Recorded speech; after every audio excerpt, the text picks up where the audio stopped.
To this 108th meeting between Knox and Monmouth, the oldest continuous football rivalry west of the Alleghenies. I'm Bob Jameson, and before a career in network television news, I played football at Knox, which many of you know is a very special experience.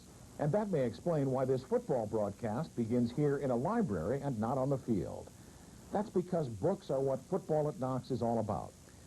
The Knox players you will watch today are scholar athletes. Yes, they take what they do on the gridiron seriously, but what they do in the classroom is taken even more seriously. These are remarkable young men who succeed in two demanding, highly competitive arenas at the same time. Without success in this environment, success on the field means nothing. This broadcast is brought to you today by the Siwash Athletic Club, a group formed by alums to promote in many different ways the success of men's and women's athletic programs. All of the money it raises goes directly to the Knox Athletic Department. It also helps promising scholar athletes find their way to Galesburg. Well, it's time for me to get out of the library and join you in watching the battle for the bronze turkey. Are you ready for some football?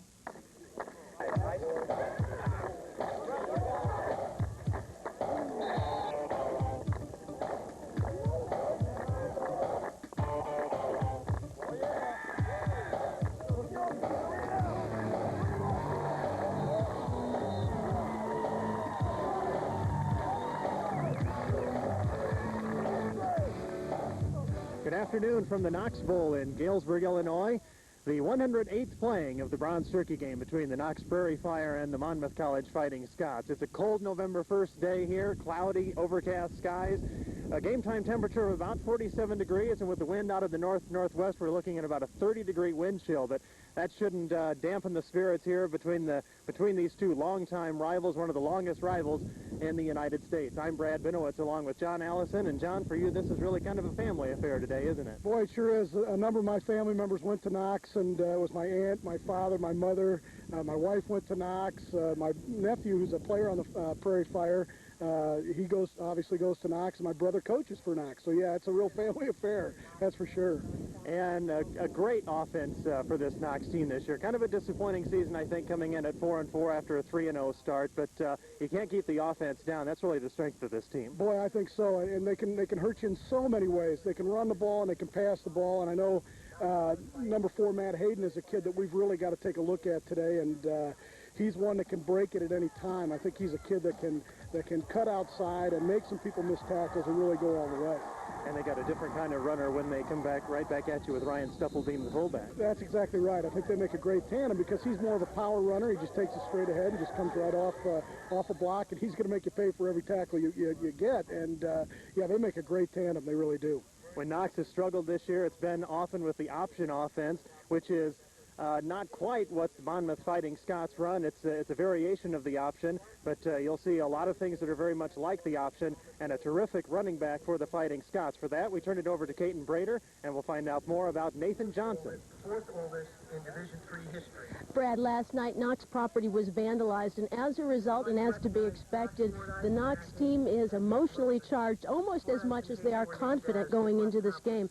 But they'll be well served to override those emotions and that confidence and try to outthink the Monmouth's option offense, an offense which has been plagued by injuries throughout the season, but which has been spearheaded by number 32, Nate Johnson. At 6'1", 210 pounds, Nate Johnson has been the lead rusher for the Scots in 6 out of 9 games. 3 instances he rushed for more than 100 yards, and in one, a season-high 189 yards against Illinois College, one of only 2 victories for Monmouth this year. Now, pride is at stake for both teams, certainly, but in the case of senior running back Nate Johnson, a local from Monmouth, the emotional stake is doubled. He's a local playing in front of a hometown crowd in the last game of his college career. The emotional edge may be on his side. Brad? Well, as we get ready for the 108th playing between these two longtime rivals, very often you can throw out the records. You hear it in so many ways, really in any sport, John. With Monmouth coming in with just a record of 2-6 and the Prairie Fire at 4-4, you might say that they're a favorite. But this series is so tight over the years that you can really bet that one way or another that Monmouth's going to find a way to keep in this game. Oh, absolutely. You know, it's amazing. You say it's the 108th game, and I think there's only one game separating both teams. it is a classic rivalry. You talk about some of the big schools, the Big Ten schools that have those rivalries. This is every bit as intense. Neither team wants to lose this game. It's the game they all point to, and I think it's going to be a lot of fun. 7th longest rivalry in college football history. And what's at stake? Well, of course, it's the Bronze Turkey, which has a sort of a history of its own in a way. Well, I know there was a point in time, and I can't remember when this all happened, but I guess there was a point in time when the turkey was gone. Nobody really knew where it was at, but obviously it's been found, and Knox is, I think, looking for their 3rd victory in a row to tie this series up, and I know that's what the coaching staff's been looking for and have been working for all week. Well, they keep it locked away now, although the seniors do get to carry it around during practice during the week leading up to the Monmouth game. One senior each day gets to carry it around, and that's how much it means to have that bronze turkey. There's a replica in the display case over at the auditorium, over where all the athletic offices are, but the real one is on display this week, and that's what's at stake as we get ready for the 108th playing between the Knox Prairie Fire and the Monmouth Fighting Scots coming up. My dad bought this farm in 1927. He knew these fields like the back of his hand. This land's been good to us. It's fed my family and thousands of others. Trouble is, the experts say that by the year 2050, world population will nearly double. And because people will demand more food of higher quality, farm output will need to triple. Since our planet's not getting any bigger, these fields will have to work harder than ever. That's why new farming technologies are so urgently needed. With help from military satellites, I can create precise maps of my fields that help me pinpoint where crop growth isn't what it should be. Then, by treating those spots, I can get higher crop yields from the same amount of land. With this new satellite technology, I know precisely where to apply chemicals and fertilizers, and that's good for the environment. Proclaiming the good news about precision farming methods is important to the Archer Daniels Midland Company because feeding the world is our business.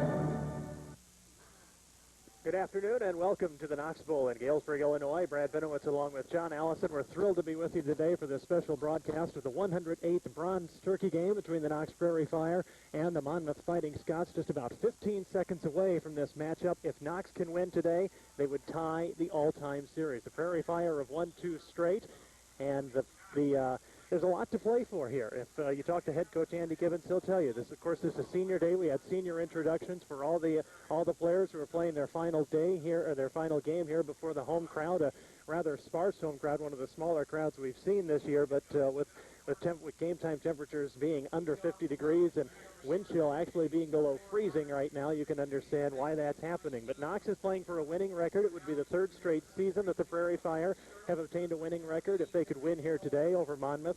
And of course, there's the rivalry in and of itself. And Coach Andy Gibbons will tell you he believes that's about all Monmouth really has to play for today here, is try to get that bronze turkey back. The Prairie Fire have had it 2 straight years. We are ready to go. Monmouth 2 kickoff. John Bakey from the 40-yard line. A low kick spinning. Drew Sherman off his shoulders at the 15-yard line. Back to scoop it up at the 13. Now straight forward. The wedge has collapsed, and he's across the 25 to about the 26-yard line.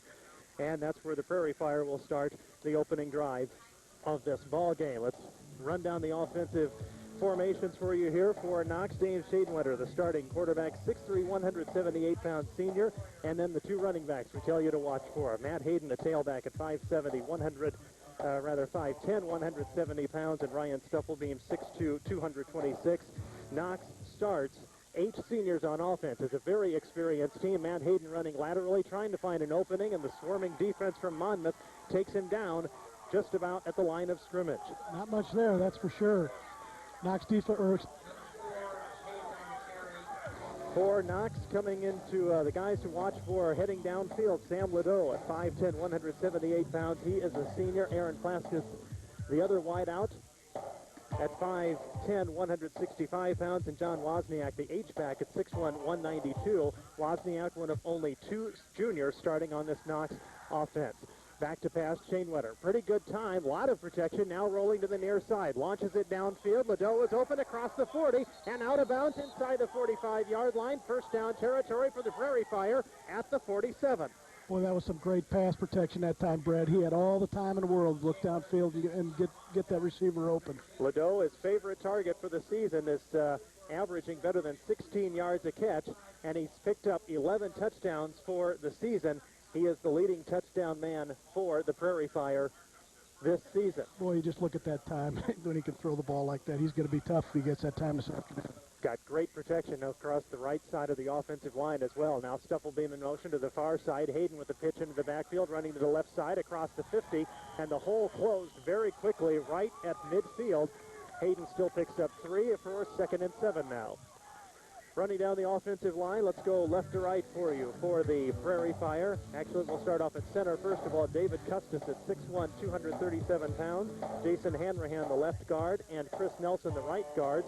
252 and 245 are both of those seniors.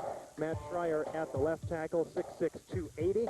And Brian Pitcher, the right tackle, 6'2", the biggest man on this team at 6'2", 300 pounds. He is the only sophomore starting in the back on the offensive side of the ball for the Prairie Fire. Here's Hayden running some room, found a lot of openings, and into Monmouth territory, down inside the 40-yard line to the 37, and that's why we tell you to keep an eye on Matt Hayden.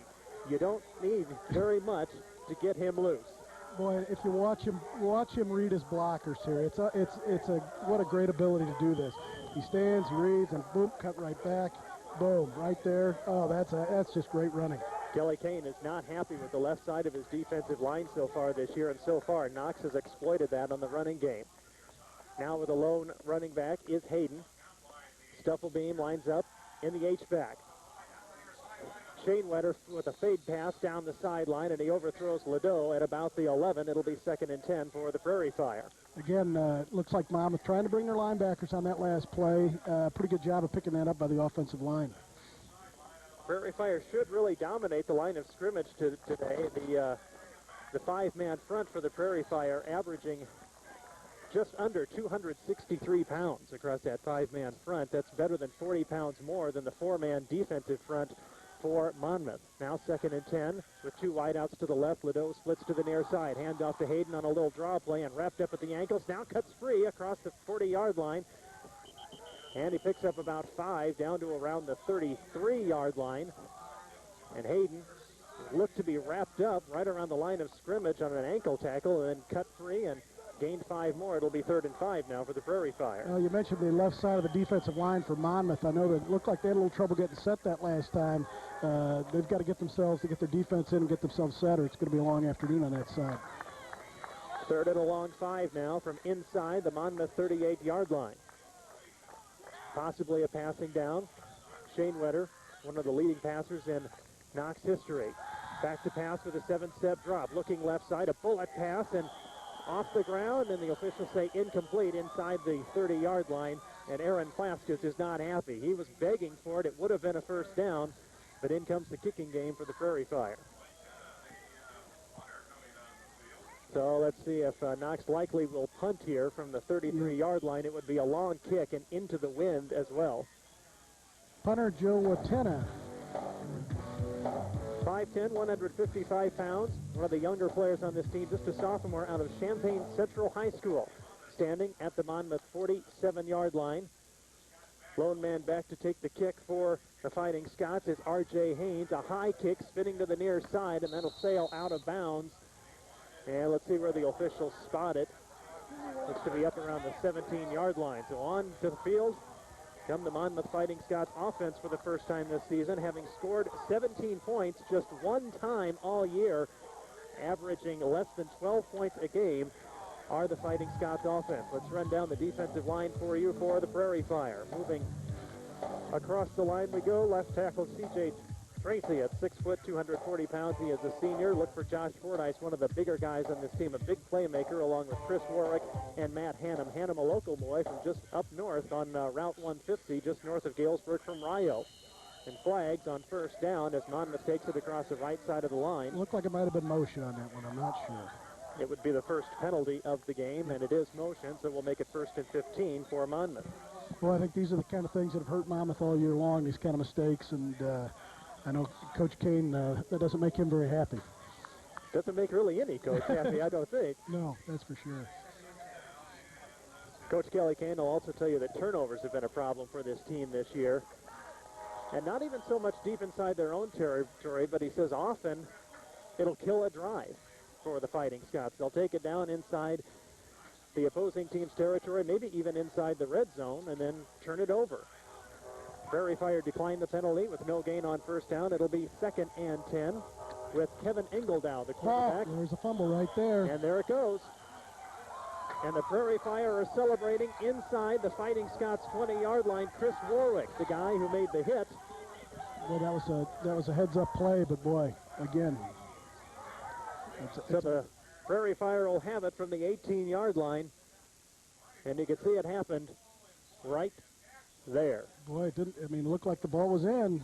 Just kind of dropped it. I don't know. Go flip the spotting chart. Back comes the Prairie Fire on the field with terrific field position inside the 18-yard line. Now Stufflebeam in motion. The H-back lines up to the right side with Hayden, the lone tailback. Now give it to Stufflebeam on a little misdirection up to the 15-yard line. A gain of 3 on first down. We're looking at 2nd and 7. 11 and a half minutes to play in the first quarter. No score between the Prairie Fire and Monmouth. I want to thank you all for being with us on this special broadcast brought to you by the Knox College Siwash Athletic Club. Really put this together in a big hurry within about the last month and a half. And we're happy you all could be with us from coast to coast for this playing of the 108th Bronze Turkey game. 2 wideouts to the left side, including Wozniak. Back to pass. Shane Rutter launches it to Wozniak. Threw his hands inside the 5 and almost picked off. Threw it just a little behind Wozniak.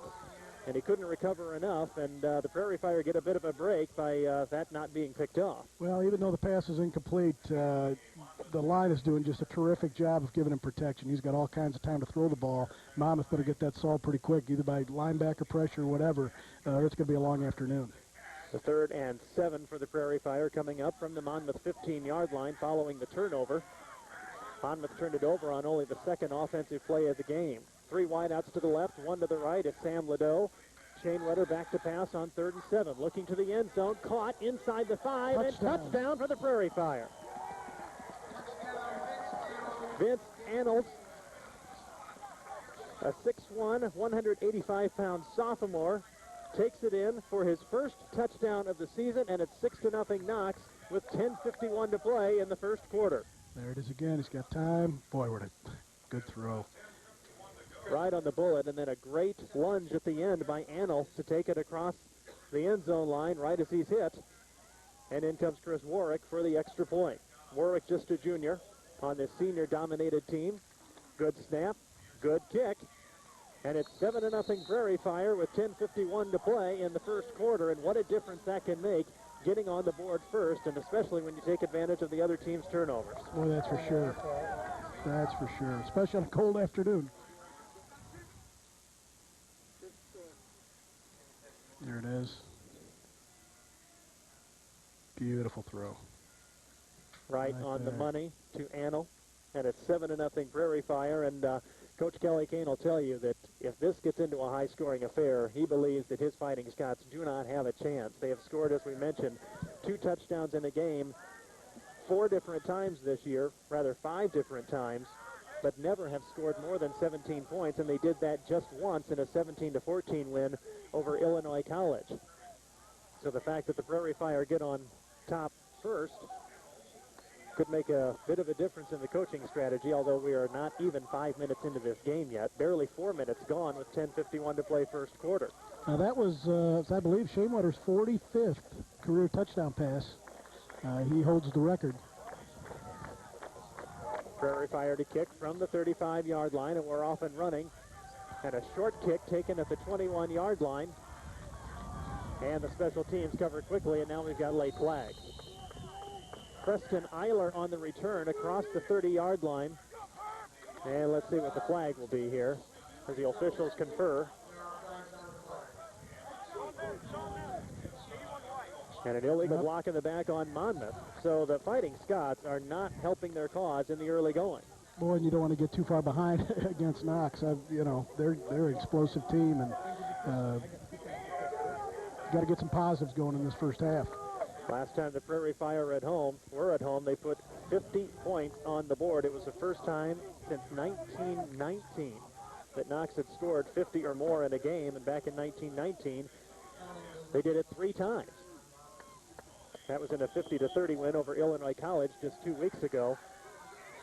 And Knox has lost just once at home this year. So the penalty takes the Fighting Scots back to the 16-yard line. Engeldow back to pass on first down under a lot of pressure and finds an open man across the 30-yard line and taken down quickly as somebody fell asleep in the secondary for the Prairie Fire. Yeah, they did. So first down up to the 37-yard line. And that was what broke it right there. Once Engeldow got free. Pretty good pressure applied, but again, that was a great throw. A lot of composure to stand in there and throw the ball like that. Andrew Tyra, the wide receiver on the completion, 6'1", 185 pounds. He is a sophomore. In fact, Monmouth starts a lot of young players. The only 2 seniors on the offensive side of the ball are the fullback Nathan Johnson and the center Dwayne English. Now Engeldow on a keeper across the left side, across the 40-yard line up to about the 44, and a good pickup on first down for Engeldow. Taking a look at the Knox linebackers, a lot of players will play linebacker for the Prairie Fire, but these are the guys who are getting the start here today. Brent Becker at 6 foot, 176 pounds. Matt Parson, a 5'8", 202 senior. And Ryan Kennedy out of Quincy. Nate Wilson is getting the start today out of Dunlap. He was the Midwest Conference Defensive Player of the Week last week. Had a terrific game up at Code, Cedar Rapids, which the Prairie Fire unfortunately lost 21-14. Handoff across the right side of the line, across the 45, and close to a first down, but I think he'll be short. The knee came down short of the first down, and that's real close. Johnson's reach may have been enough, and the officials want to check it out. 9:25 to play first quarter. Knox leading this one 7-0. Brad, you mentioned the option a little earlier and how Knox had some problems with it earlier in the year, especially I know against Illinois College. Even though they put 50 points on the board, they also gave up 30 points. And I think that last play indicates that I think Monmouth is going to try to run the option a little bit at them, and that really puts some pressure on your defense because you really have to go into assignment football. Everybody's got to know exactly who they've got, so I wouldn't be surprised to see more of that option. By about half the length of the football, move the chains, a first down for the Fighting Scots, and now they're approaching Knox territory across the 47-yard line. And you can see right there why Nathan Johnson is so key to this Monmouth team. The little stretch there at the end, he gets that 6'1", 210-pound body going, and he's almost as tough to stop as Stephelbeam is for Knox. Johnson, the lone running back, in the backfield, along with 2 slots, Gentry Tate and John Turnquist. Fake handoff to Turnquist. Now Engeldow on the keeper across the right side. Gets a little block at the 45-yard line and first down territory up to the Knox 40-yard line.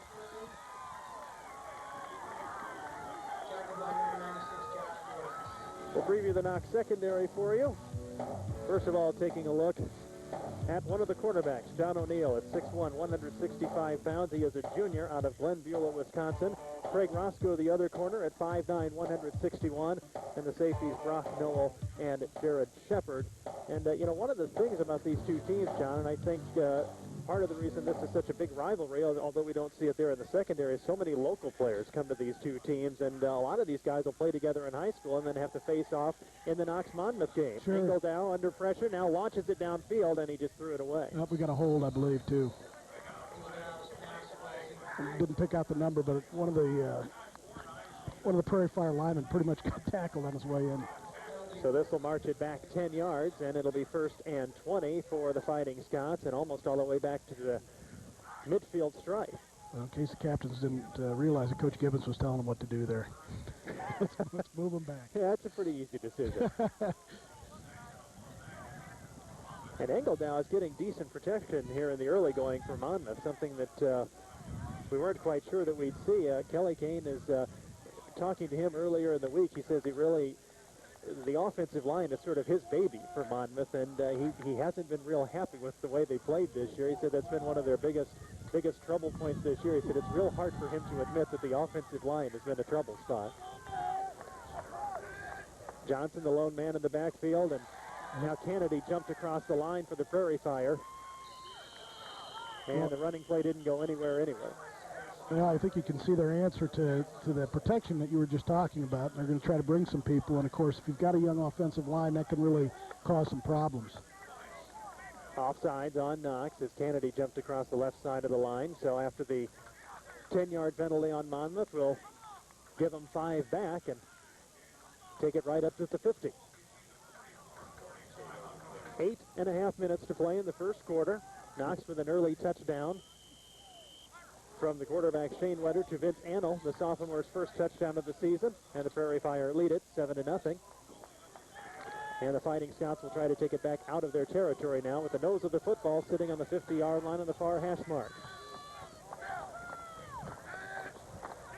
2 slots. Knox again showing pressure on the defensive side. Handoff and a little end around to Gentry Tate across the right side of the line and back into Knox territory. But the hole closed very quickly as everybody converged, and Tate picks up 3. That was a nice tackle by Craig Roscoe. I mean, this play's going someplace if he doesn't make this tackle. And you see Kennedy taken down in the backfield on a good block, and then that's a good open field tackle. And over. Good open field tackle. So now 2nd and 17 for Monmouth. Inside Knox territory now, just inside the 47-yard line. I formation now this time for Monmouth. First time we've seen this in today's game. 1 wide out to each side. Engeldow on the fake, now under pressure. Flag in the backfield, probably a hold. Engeldow on the keeper and gets hit right about at the what would have been the original line of scrimmage, but I think this one's coming all the way back again. Craig Roscoe, the guy who came up out of the corner position to make the tackle. And we're going to take it back. And okay, let's see. Yeah, Coach Kelly there's Kane. One right there. Yeah, that's... Coach Kelly Kane cannot be happy with the way things are going here in the early going. First of all, a turnover, and number 67 is just getting held. Now nothing but penalties on this offensive possession. So now we take it all the way back to the Monmouth 38.5-yard line. Now you get into territory where it's even tough to count off how far you have to go for the first down. Yeah, we're looking at what, 2nd and 32 here. Boy, oh boy! And you had a good drive going initially. You know, you're into Knox territory. You've got things working, and boy, these penalties can kill you in a hurry. Well, if it's any consolation to Monmouth, the Scots have been able to move the ball when they're not getting penalized. Now back into the regular formation. Engeldow back to pass. A little screen pass, and he underthrows Gentry Tate. And that play probably wasn't going anywhere anyway. Number 96 for Knox, Josh Fordyce, he is really an active player in there. He's a lot of fun to watch. Look, he leads the team with 63 tackles and 7 quarterback sacks. So he is an active player, and he's a great defensive player. Engeldow was hurt earlier this year for Monmouth, and the coaching staff thought that maybe he was just starting to get back into his stride after playing against Grinnell last week. But he's had a tough early going as his line has penalized the team and marches them backwards on this second offensive possession. 3rd and 32, Engeldow launches it downfield, and there's a defensive pass interference. I think that was offensive pass interference right there. Or, excuse me, yeah. Wow. As Roscoe got tackled, the quarterback for Knox, he never had a chance at it. What starts this thing, though, look at the pressure here. Wow. And then Engeldow got off a wobbler. And we just came in right at the end of the play there to catch the offensive pass interference. Boy, and this is going to take Monmouth even farther back inside unless the coaching staff wants to decline this penalty. And they're talking it over. And keep in mind, with the wind out of the north the way it is, once Monmouth eventually gets to the point where they'll be punting the ball, they will be punting with the wind. So by taking the penalty, I suppose you can march them back deeper inside your territory, but if you decline the penalty, you've got 4th down, and that's what the Prairie Fire, well, actually, it's a loss of down anyway. Yeah, it's a loss of down penalty. So they take the penalty. It would be 4th and 42 for the Fighting Scots. So back to punt now for the Scots. John Bakey, just a freshman. And watch for Drew Sherman on the punt return. He's a spark plug for this Knox team after Knox got down 2 weeks ago at home against Illinois College, early 7-0. Sherman returned the kickoff inside the 20, and the Prairie Fire were off and running. A low line drive kick, 1 bounce, 2 bounce. Now Sherman picks it up on the 3rd bounce and gets away from a couple tackles. Gets away from another tackle, fumbles the ball and out of bounds at the 22-yard line, and that's a break for the Prairie Fire that the ball headed that direction. Yeah, that was, they almost made a big mistake on that, the way they handled that punt. They turned out, fortunately, they're still retaining possession of the ball. So Knox will have it at its own 22-yard line. Moved the ball well on the first possession, then took over from the 18-yard line after a Monmouth turnover and quickly marched that one into the end zone. And that's where we stand right now, 7-0 on what will be Knox's 3rd offensive possession of the day. I formation, handoff to Hayden, running through the tackles, big-time hole, and up to the 35-yard line. Hayden had all kinds of running room right at the line of scrimmage, and he gains 12, almost 13 on first down, and will take it up to the 35-yard line. That's a nice job of blocking, too. You take a look at the whole left side of that line, Matt Schreier and Jason Hanrahan. They did a great job, and that's a good job of running too. And he is a kid that you better not let him get holes like that. Hayden, the first 1,000-yard rusher for Knox in more than 20 years. Handoff to Stufflebeam this time, and he got hit at the line of scrimmage, and the big guy just continues to keep the feet moving and keep pushing, and he manages to pick up 2 on first down up to the 39. Under 6 minutes to play first quarter with Knox leading 7-0, and Coach Andy Gibbons can't like this. Stufflebeam comes off hobbling. And Drew Sherman will come in to replace him.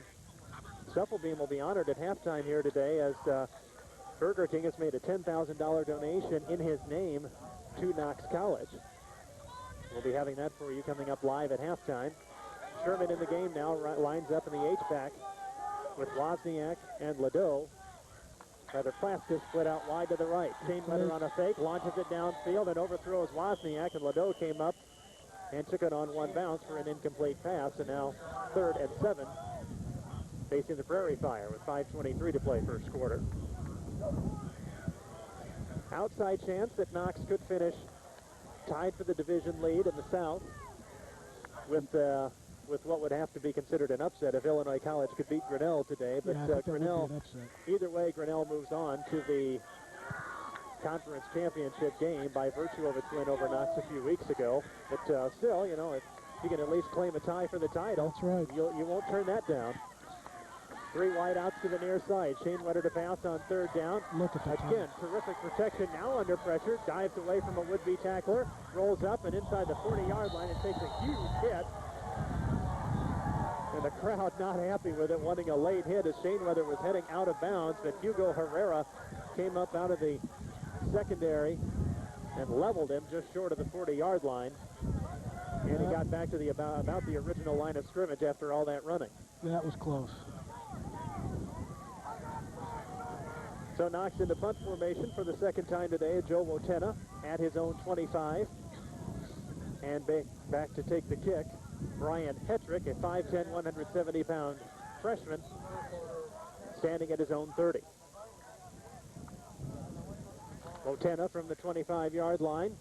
Under a little bit of pressure and a high kick into the wind, a short kick, and out of bounds at the 38-yard line is where the Fighting Scots will take over. We'll take a break with 5:07 to play first quarter, 7-0 Knox. You are watching a special broadcast of Knox College football made possible by the efforts of the Siwash Athletic Club.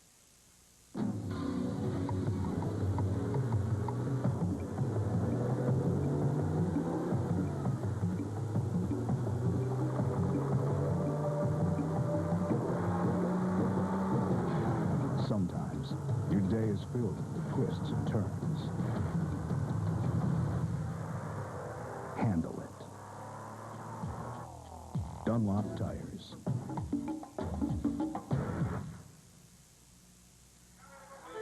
This plant is a rich source. The Prairie Fire have just recovered a fumble. Handoff went to the right side, and once again, it was Josh Fordyce made the play, made the initial hit. The ball popped loose, and the Prairie Fire recover at the Monmouth 38-yard line. Wow, that's just a great play, and oh, boy. cold day like that, that hurt, I can tell you that. Chris Warwick, one of the guys there to help make the recovery, and here come the Prairie Fire back on offense, starting their second drive inside Monmouth territory following a Scots turnover, this time from the 38 with 5 minutes to play in the first quarter. I formation, handoff to Hayden, nothing there. A loss of 3 on first down. Well, the defensive line for Monmouth sure didn't look down there after giving up the ball. And one of the things I think we have to keep in mind in the early going here, John, is the Monmouth defense has already been on the field a long time. Boy, that's for sure. And that's something you sure don't want to see. And on that play, they did a nice job of kind of stuffing things up in the middle. It was almost like an isolation play where Stufflebeam's leading it into the hole, and he got stuffed. And, of course, there's no way for Hayden to go there. Let's see what the Prairie Fire do on second and a long 12. Liddell splits out wide to the left, crossed the line of scrimmage, and quickly hopped back. 2 wideouts to the near side. Shane Wetter on a fake. Now throws it on a pass to Stufflebeam inside the 35-yard line, and coaching staff has to be very happy to see Ryan back into the game after he came limping off earlier. He shows no effects of that right now.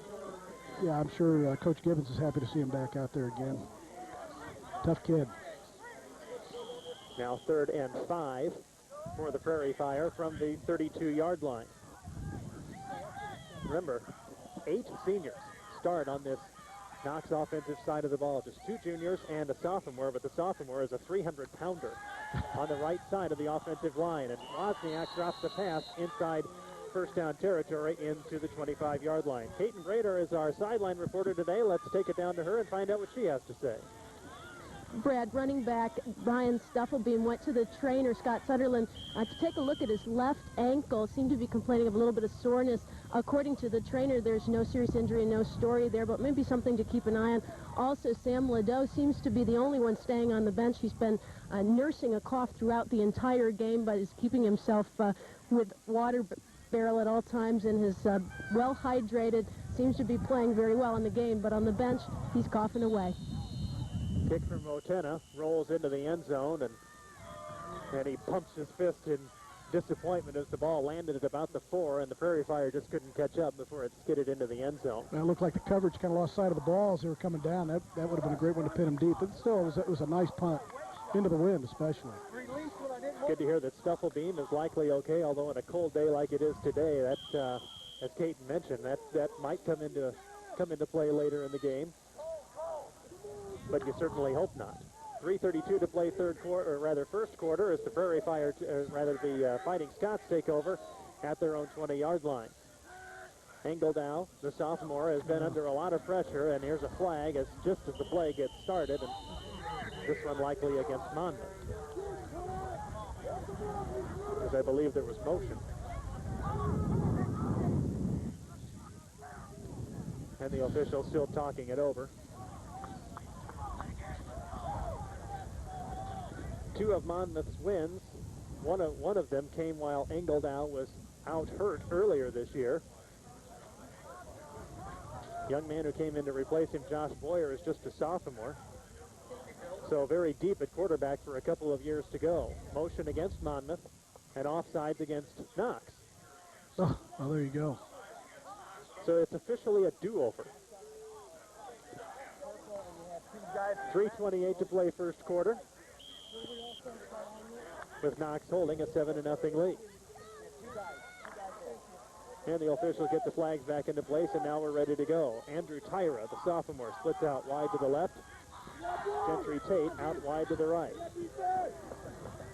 And the lone running back for Monmouth, Nathan Johnson. Engeldow back to pass again. Under pressure, throws it, almost intercepted. Nobody there. Engeldow gets hit again as Josh Fordyce is having a big day early for Knox. He's very active, and here he comes. Watch him play off his block. Good feet. Really pressured him. Boy, that's quite a play. There was a good block by Tate to hold off one man, but Tate at only 5'11", 175. He can't hold off 2 would-be tacklers, especially when Fordyce at 214 has almost 40 pounds on him. Now wide to the right goes Andrew Tyra, with one wide out to the left side. For Monmouth is Mike Fiedler. Engeldow on a pitch, ball on the ground. Here come the Prairie Fire again. Still on the ground, still fighting for it. got it back again, this time at the Monmouth 10-yard line. Third turnover of the day for Monmouth. Yeah, I just saw Coach Kane on the other sideline just disgusted. He can't be very happy right now with this.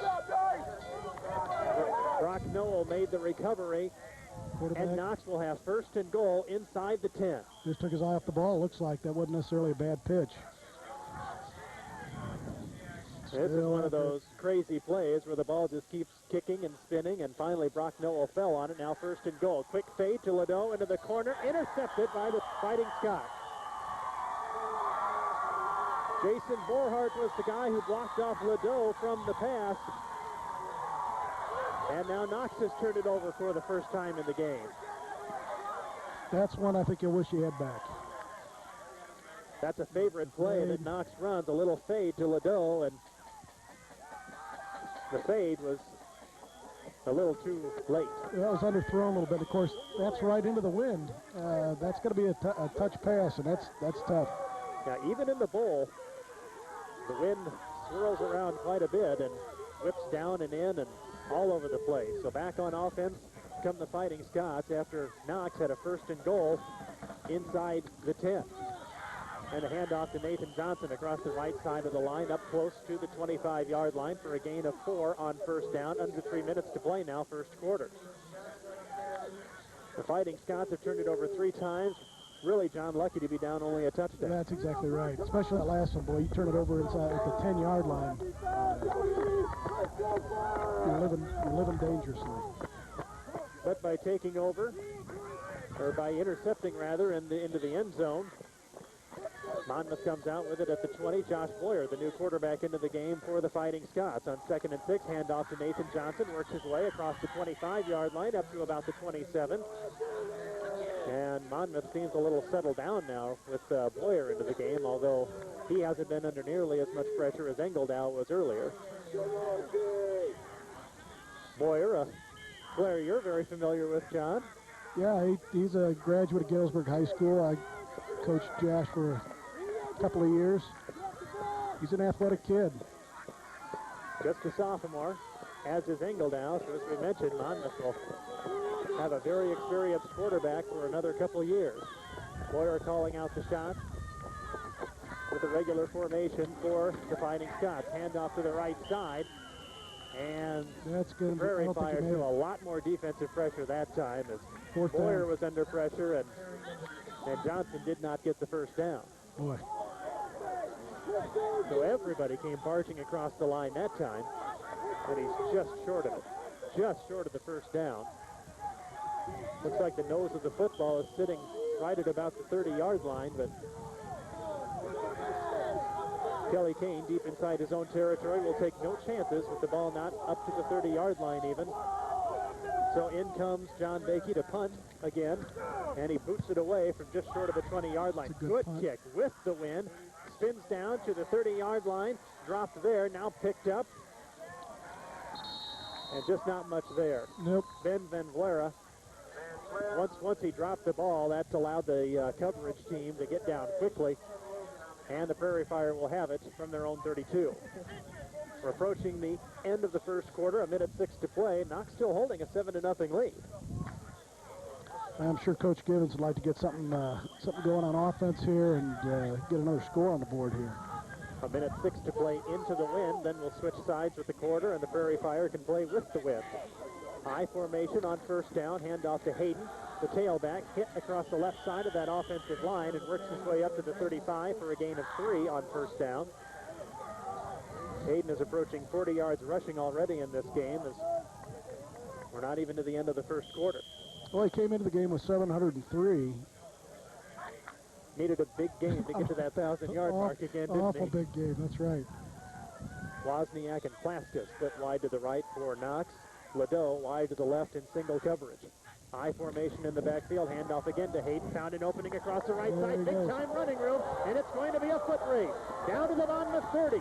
Inside the 20 and taken down by the ankles for a Knox first down at the 18.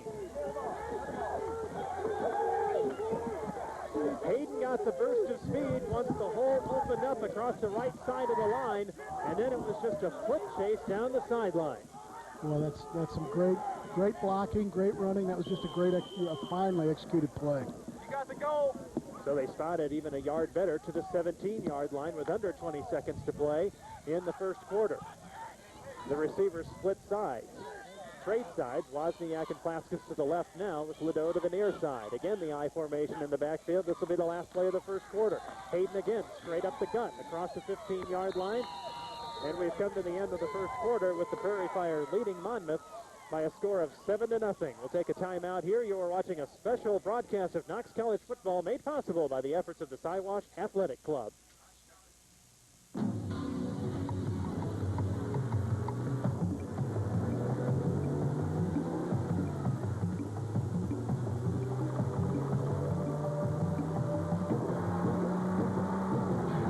Sometimes your day is filled with twists and turns. Handle it. Dunlop tires.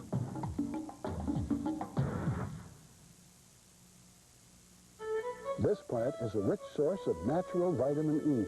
This plant uses that source to make enough vitamin E to meet the daily requirement of nearly 450 million people. This is a soybean plant. And this is an Archer Daniels Midland vitamin E plant, where soybeans are used to produce natural vitamin E, officially recognized to have 36% greater potency than synthetic vitamin E. Two very different plants, one very essential vitamin. Another reason why ADM is supermarket to the world.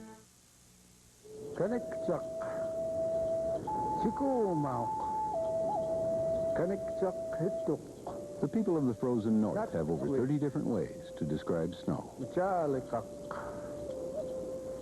Luckily, we found two words that handle them all. John Deere. Ask your John Deere dealer about our full line of snowblowers now.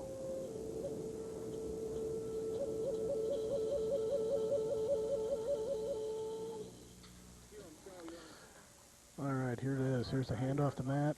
This is that great run to the outside. Back here at Knox College. And this is a replay of the Matt Hayden run, and what a run it was. As he took it down inside the Monmouth 20-yard line, just got a huge hole across the right side of the line. And the Prairie Fire will have it before finally tripped up just short of the 15. And let's take it down to the sideline. Caden Radar has a special guest with her. Rick Wilson's watching the game with some mixed emotions as he watches his son Chris in his final career game. Absolutely. Yeah, it's been tough. I was choked up even before the game. It's emotional time. But Chris is a great player. He loves the game, and like I say, experience here at Knox has been fabulous. It's just not been football. It's been the education and the way the school actually takes care of each and every kid. You know, can't say nothing about the school. It's just a wonderful place to have a kid go to school. You know, it's like I say, they take care of you. If they're sick, they make sure you got your prescriptions filled. You know, they call up, they check on you. It's just a wonderful place for a kid to be at school for 4 years, and it's been absolutely great for us. Well, player for 4 years, and starting today, good luck with the rest of the game, and enjoy watching your son in action. Oh, I will. I love to watch it. Brad?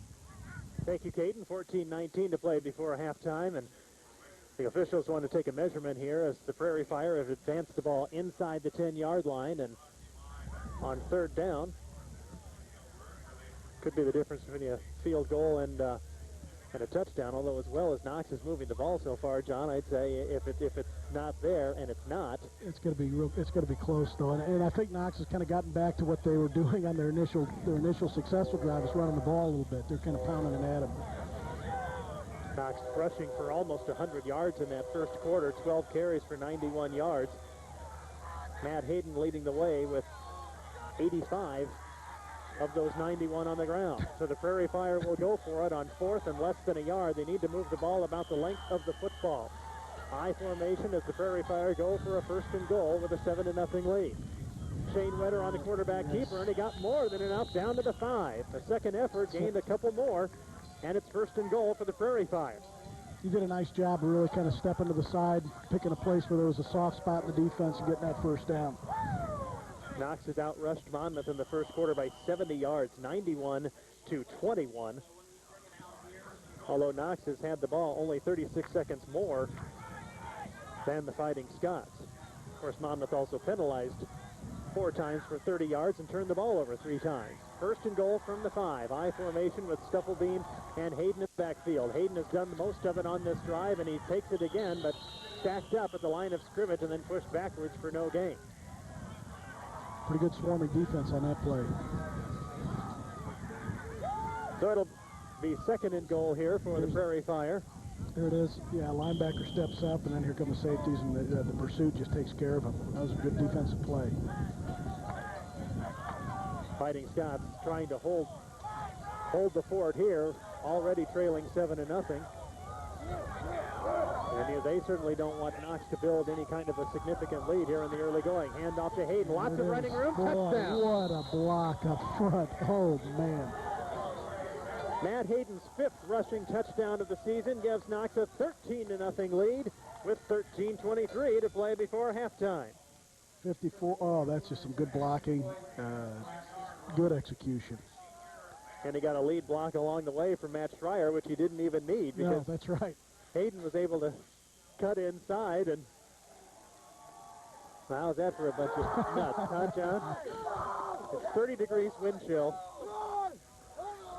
But that just shows you what the emotion about this game is all about. And the kick with the win from Chris Warwick is good. It's 14-0. Prairie Fire now leading by 2 touchdowns, and this is really kind of the magic mark you have to believe Knox wanted to get to with Monmouth struggling so much on offense this season. That's right, because you never, any kind of a broken play can get you that quick touchdown to put you back in the game, but you get that second touchdown lead, yeah, your defense will tend to relax a little bit more and just play. They're not spelling Knox right now. They better stick around for another year, I think. They've got to get back into formation. So a 2-touchdown lead for the Prairie Fire. A pass to Vince Annell in the first quarter after a Monmouth turnover made it 7-0, and then Knox now marches this one on a lengthy drive with Matt Hayden doing most of the work and getting the glory at the end with a 5-yard touchdown run to make it 14-0. We had a big first quarter, and that's been the difference. I think if they keep the ball on the ground, I think Monmouth's going to have a hard time stopping them. Hayden is having a huge day all by himself. And the ball falls off the tee. So somebody may have to hold this now. With the wind, as we told you earlier, coming out of the north-northwest, gusting up to 25, 30 miles an hour at times today, has dropped the wind chill to about 30 degrees. But with these two teams, of course, being so close to each other, one of the best visiting crowds that the Knox Bowl has seen this year, with a good contingent making the 15-mile drive from Monmouth. Now the kick downfield with the wind and taken at the 12-yard line. And here come the Fighting Scots. Big-time running room across the 35-yard line, and then it closed just as quickly as it opened up, as John Bakey, who also does the punting duties, makes a return on the kick and takes it up to the Monmouth 39-yard line with 13:14 to play before halftime.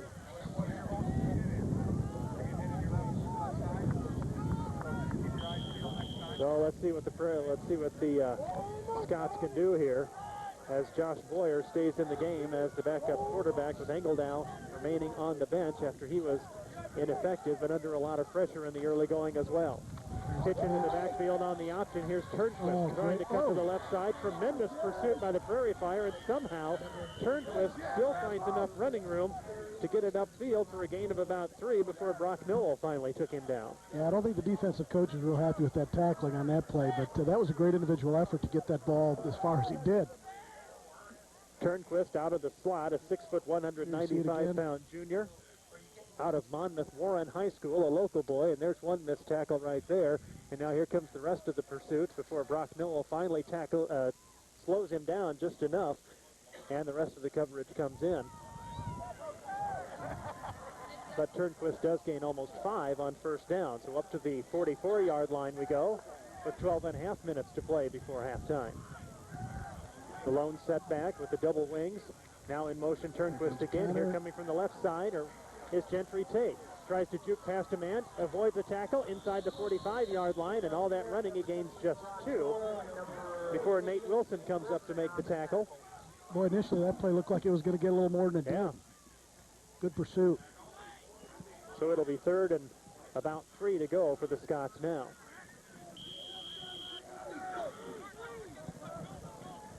Want to extend our thanks again to the Siwash Athletic Club for bringing you this broadcast today of the 108th Bronze Turkey Game. The Athletic Club's central mission to promote the success of Knox College and promotes athletics by identifying and nominating prospective student athletes to the admissions office and the athletic department. A number of other goals by the Siwash Athletic Club, still in its infancy. Be sure to send your thanks to the folks of the Siwash Athletic Club for bringing you this broadcast today. And a pass complete from Boyer to Turnquist takes it inside Knox territory to the 40-yard line. That was a concern Andy Gibbons had coming into this game, was that quick passing game that Monmouth can generate. And Boyer has a pretty decent arm, and when a guy's wide open like that, it doesn't take much to get it to him. Well, you negate some of that good pass rush if you can get the ball off in a hurry. Wide to the right goes Andrew Tyra. To the near side, one wide out to the left. With 2 men in the slot, and Nathan Johnson, the lone running back.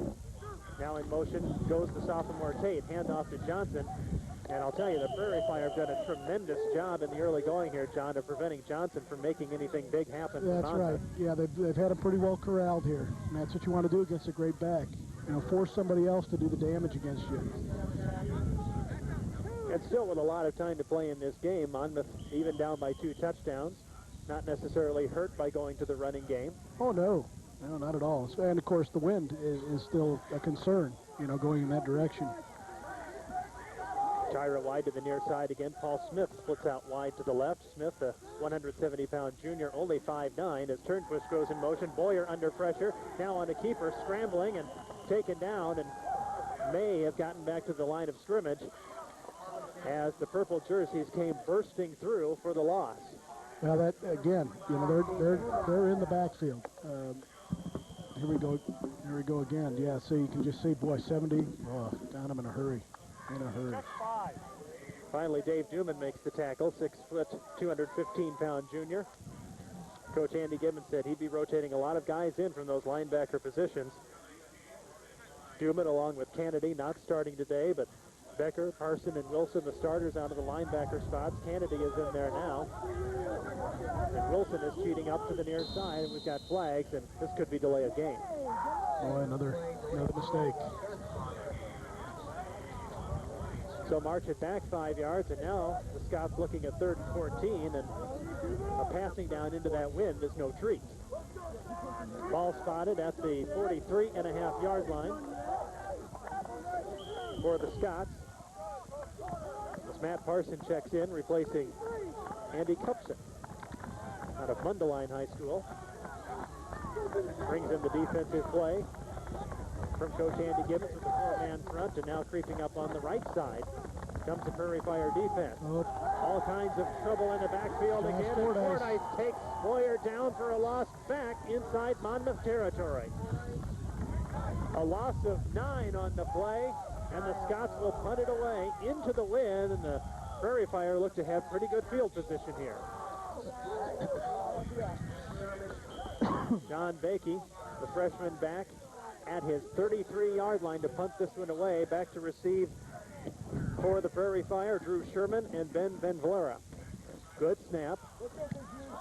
Bakey gets it away high. The wind will knock that one down. Sherman at the 20-yard line avoids the tackle, then wrapped up, and a return of 1 to the 21-yard line. So here comes the Knox offense back onto the field with the wind.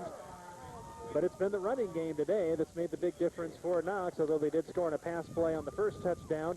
Matt Hayden did the brunt of the work on the last drive to make it 14-0, and he finished it off with a 5-yard touchdown run. Well, I think you still have to, concentrate on running the ball until Monmouth can stop it, and throw your passes here or there, and you can have a lot of success.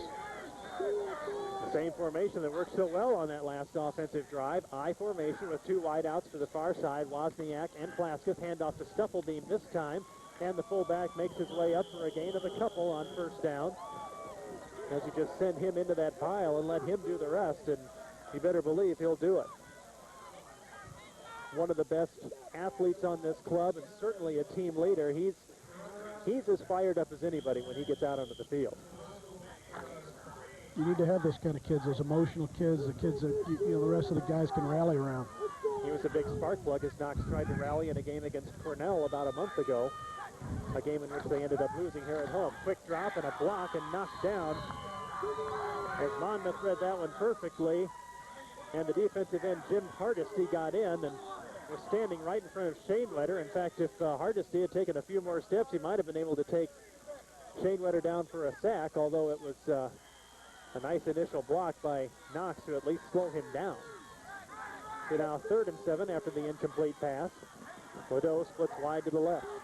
The near side, 2 wide outs to the right. And now Knox in the offset eye with Hayden the tailback. Stufflebeam rolling out right out of the fullback position. He's open. They go to the near side, and Hayden was wide open, but Shane Wetter underthrew him at the 30. That was a first down if they get it to him. It looked like Hayden's feet might have gone out underneath him, too. The ball was definitely underthrown, but then Hayden tried to make the cut to come up and get it, and it looked like his feet just didn't plant for himself, and the pass falls incomplete with 8:10 to play before halftime. Motena standing at his own 9 to punt this one away. So the Prairie Fire go 3 and out, and Motena will boot this one away with the win. 2 men back to receive for Monmouth. The kick up and taken at the 40-yard line. Tyra wrapped up and taken down in a hurry. Good coverage. Tremendous coverage by the special teams. Brock Noel, Andy Honecker down there. And the ball will be spotted. Still decent field position for the Fighting Scots across the 40-yard line. You could almost feel it, couldn't you, John, when Motena booted that one away? There was just a thud that it just tells you that it's a cold day out there. That's for sure. I always feel for the kickers. I mean, the hits never feel good when it's cold either, but you try to kick those heavy footballs away when it's 30 degrees, and that's no fun. Hand off to the left side, Nathan Johnson, for a gain of a couple on first down. Quarterback. Boyer kept it. Boyer on the keeper then, and, well, they should have given it to Johnson because he made more room than Boyer did. Yeah, they ran the option, and quarterback kept it. And, again, Knox has done a real nice job defending it a little bit. 2 fresh faces in from the sideline to bring in the offensive play for Coach Kelly Kane. Now wide to the near side comes Andrew Tyra for the Fighting Scots. Craig Roscoe, the corner, in single coverage there. 2 men in the slot. Tate in motion. Handoff. Now the option keeper goes to Tate in the backfield. Gets past 1 tackle. Tries to juke past a couple defenders, and Knox forces him out of bounds right at the 50-yard line, and that'll be a couple feet short of a first down. It'll be 3rd and less than a yard for the Scots. 7:12 to play as the ball spotted at the near hash mark. Knox with a 2-touchdown lead. But Monmouth trying to sustain a drive for really what would be the first time today. I look down in the crowd and I see some of the students with no jackets on, John. Well, isn't that what your parents always told you every time you walked out the door? Where's your coat? Well, it's a good thing their parents aren't here, I guess. In the wishbone this time.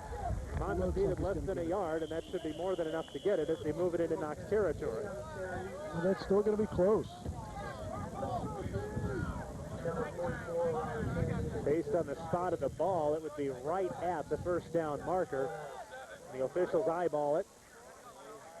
And I think now they are going to measure. Wasn't sure they were going to, but they'll bring the chains out with 7:05 to play, so we're past the midpoint of the second quarter, and that is enough for the first down, almost by the length of the football. They didn't need much, and that's a 3rd down conversion for the Scots. Into Knox territory now at the 49-yard line. For those of you not in the Midwest, you can get an indication of a lot of the leaves off the trees in that picture there, and a lot of people around here complaining that it wasn't much of an autumn here. Although a lot of the trees beginning to turn later, it was very warm here in the Midwest. Late into September, and suddenly it's turned cold. We already had snow last Sunday, and snow in the forecast again tomorrow. Here's Boyer back to pass on first down, and overthrows everybody. Actually, he overthrew Tate and underthrew Turnquist on the far side of the field, and it'll be second and 10 for the Scots. That's a tough ball to throw, almost like the fade pass was intercepted by Shamewetter, or intercepted when he tried to throw that fade into the end zone. That's a tough area to throw the ball because you're throwing it almost directly into the wind. I would think it'd be hard to get a touch or a feel of how that ball's going to get out there. Well, Monmouth was able to go with those just those quick passes earlier that worked fairly well for them. Haven't seen it on this drive yet. As Boyer on the option keeper, pressure from behind, tosses away just in time. Now Turnquist trying to cut it upfield and knocked out of bounds at about the 45-yard line. A gain of around 4 yards, and it'll be third and about 6 to go for the Scots with 6:40 to play before halftime. Here's that option again. I don't think Boyer had any idea he was under pressure from behind. He saw the hit coming from his right side, and there's a missed tackle there, and it was Brock Noel who finally took him down out of the free safety position, and now third and a long 5 for the Scots inside the Knox 45-yard line. For Monmouth, this is a big conversion right here if you can get it. 2 men in the slot, Tate and Turnquist. Johnson the lone running back. Now Boyer back to pass on 3rd and 5. Now he'll keep it running to the left side. Got enough for the first down inside the 35-yard line, and finally the purple jerseys converge and push him all the way back. But a great decision by the sophomore quarterback Boyer. There was a lot of coverage downfield, so Boyer found the big opening across the left side of the line as nobody was there. And the second third down conversion of the drive for the Fighting Scots takes it down to the Knox 30, well, inside the 33-yard line. There was the big running room. And finally, out of the secondary came the Prairie Fire as John O'Neill made the initial hit. O'Neill, a junior out of Glenbeulah, Wisconsin. Elkhart Lake High School. Tate, the man in motion in the backfield. Boyer back to pass again. Throws it downfield. Man open. And it's knocked down. Into the hands of Andrew Tyra. And then the double coverage came in. And Tyra ended up just sort of slapping it away. That's a tough catch to make. That was a well-thrown ball, though, really. You can watch it. There he is. Drops back. The throw. Boyer got hit right as he let it fly, but that's good coverage. Throwing into double coverage is always tough. Charlie Vineyard, Brock Noel there on the coverage. And they'll split out into the safety positions again, along with Roscoe and John O'Neill at the corners. 4-man front for the Prairie Fire. 2nd and 10 for the Scots, with Boyer on the option keeper. Now tosses it away to Ventry Tate. Tate across the 30-yard line, but you can hear how fired up the Knox sideline is as he does manage to gain 3, and it'll still be 3rd and long for the Fighting Scots with under 6 minutes to play before halftime. That was a great play by Dave Dooman there. That was kind of chased him down from behind. That was a great play. The pitch. Here he comes. That's great effort. That's just great effort. Never gave up. Hung right with him. No, that's right. Nate Wilson back on the field as he's run the play in from the sideline. Dooman is out after making the tackle. And now 3rd and 7 for the Fighting Scots. One wide out to each side. Boyer fakes the pass. Now gives it off to Turnquist. A lot of running room. And this will be close to another first down up to the 22-yard line. If it's to the 22, it'll be enough. And the officials signal a first down. A third down conversion of this drive for the Fighting Scots. And now they're close to the end zone, or now they're close to the red zone, rather. Just the old draw. Charlie Vineyard over to make the tackle out of Ottumwa, Iowa. He also a junior, so Andy Gibbons will have a lot of players coming back on defense next year. Although he does start out just 4 seniors. Now 1st and 10 for the Scots. Boyer back to pass again. Man open downfield. Wide open Andrew Tyra in for the touchdown.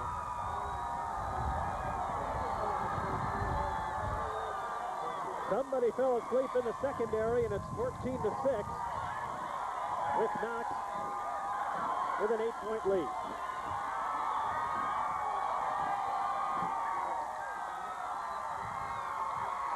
Play action. Yeah, he was wide open. Well, and you thought the crazies were for Knox with the shirts off and the skin painted purple. How about the guys running around in kilts for the Fighting Scots? The extra point is good. It's 14-7. Prairie Fire on top with 4:46 to play before halftime.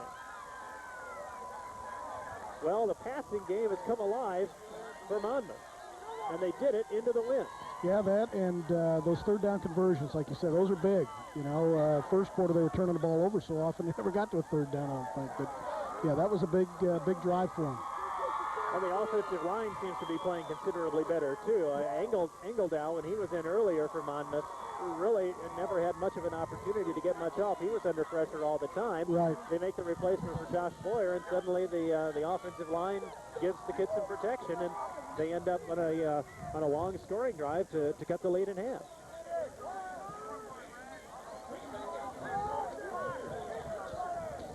Drew Sherman will be the deep man to take this kickoff, along with Vince Annell for the Prairie Fire and Brandon Orr. The kick away coming from Jason Borhardt after making the extra point. 4:46 to play before halftime, and there you see the good Monmouth contingent, as always, making the trip 15 miles over to catch this game. Sherman backpedals to the 14-yard line, now behind the wedge. Cuts to the right side, to the middle, and an ankle tackle made at the 35-yard line, and Sherman falls forward to about the Knox 36. And the Prairie Fire will have decent field position. Josh Didier on the solo tackle, has the ball spotted at the 37-yard line with 4.5 minutes to play before halftime. And if you're Coach Andy Gibbons, John, I think you got to be thinking, take all the time off the clock, get it into the end zone, and get that lead back going into the locker room. That's right. And I think give the ball to number 4. Hayden is the lone setback with 2 wideouts to the right side. Handoff goes to Hayden and bounces away from a tackle at the line of scrimmage and then taken down across the 40 to about the 42-yard line. That's just amazing. He's got such quick feet. That's an amazing run. Let's go to the sideline. Caden Brader is there. Brad, Greg Divers, class of 73, was starting quarterback. Things changed a little since you were last year? Still the same ball, still the same ball, still the same game. What obstacles does a quarterback face playing in a bowl like this, particularly on a day like this afternoon with the cold? Oh, I don't think there are any obstacles. This time of the year, weather's not a factor because you don't get tired from the heat. Bring us up to speed. What are you doing now since your Knox days? I'm a school teacher. I teach German in the city of St. Louis. What did you take away from your Knox experience in your days as quarterback? Just a wonderful opportunity to play football when you're still 22 years old. And now a wonderful opportunity to come back and watch it again despite the weather. Oh, this is a great day. No, I missed homecoming, so I wanted to make this. Well, enjoy the rest of the game. Thank you much. Back to you, Brad. Thank you, Kate. Matt Hayden does the work on the first down and knocks up to the 48-yard line. That's the offset eye. Stufflebeam back in. Hayden with the carry across the right side. Moves it away from the fullback and up inside Monmouth territory to about the 46-yard line with 3:41 to play before halftime. And a flag on the play. And it's a hold on Knox. So a good run by Hayden negated. Hayden found the opening across the right side of the line, scooted forward inside Monmouth territory. Now the officials will march it right back from the spot of the penalty. So now it'll be 1st and 14 for the Prairie Fire. 3:41 to play before halftime, and we'll roll the clock. I want to remind you, coming up at halftime, we'll have a taped interview for you with Knox President Rick Nam, plus live ceremonies from right here at the Knox Bowl. A presentation, a $10,000 presentation to Knox College on behalf of the fullback Ryan Stufflebeam. All that coming up for you at the half. Here's Stainwetter on the keeper. Ball pops loose, and Monmouth may have gotten it back. It's still loose. The Fighting Scots say they have it. And they do. Inside Knox territory at the 49-yard line, Dan Taylor makes the recover for the Scots out of Alwood High School, just up the road in Henry County. Stainwetter trying to make something happen. Yep. Little draw play, gets hit there, and out goes the ball. So now let's see what the Fighting Scots do. They scored on their last possession to cut the lead in half. Now have to go only half the length of the field. Hand off to the fullback Johnson, just across the line of scrimmage, falls forward for a gain of maybe a yard. sometimes those plays just set up what they're trying to do the next time. That's true. And definitely the momentum's changed here since first quarter. Things were kind of really flowing Knox's way, and all of a sudden that's changed. Well, Kelly Kane was concerned that if Knox got on top first, that it really could be a very long day for the Fighting Scots, and it was 14-0, but Monmouth has rallied well, cutting the lead to 14-7, and now with the ball again from the Knox 48 on 2nd and 9. Tate in motion. Boyer options to him in the backfield. Up to the 45-yard line. Falls his way forward across the 45. Down inside the 44-yard line. A good pickup on 2nd down for Gentry Tate, a sophomore out of Monmouth, where he played at Monmouth High School. He was a zipper. In fact, the Scots start 3 players from Monmouth on offense. Now they're taking care of the first 2 parts of this option, but it's the pitchback that they're really having some problems getting a hold of, and they did a pretty nice job there. It makes it about a 3rd and 4 here. From the Knox 43-yard line as we approach the 2-minute mark of the 2nd quarter. 2 in the slot, Tate in motion. Handoff, now Boyer on the keeper across the 40-yard line, tripped up, and this will be very close to a first down again. It seems like we've had a lot of measurements today. Yeah, that's for sure. I think this may be another one. Yeah, Nope, no, the officials give it to him right off the bat, and there again, another 3rd down conversion.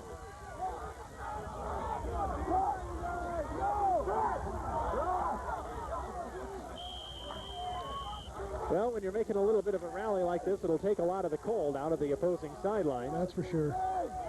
And now Knox's defense is the one that's been on the field quite a bit. The Monmouth defense was on the field considerably longer than Knox in the first quarter. At least it seemed that way. Boyer drops the snap, but he covers it up back at the 41-yard line. This will be a loss of a couple, but the important thing is there is you hang on to the ball. Monmouth's already turned it over 3 times today. One led directly to a Knox touchdown, and the Scots called timeout. Just under a minute and a half to play before halftime, and Knox holding a 14-7 lead.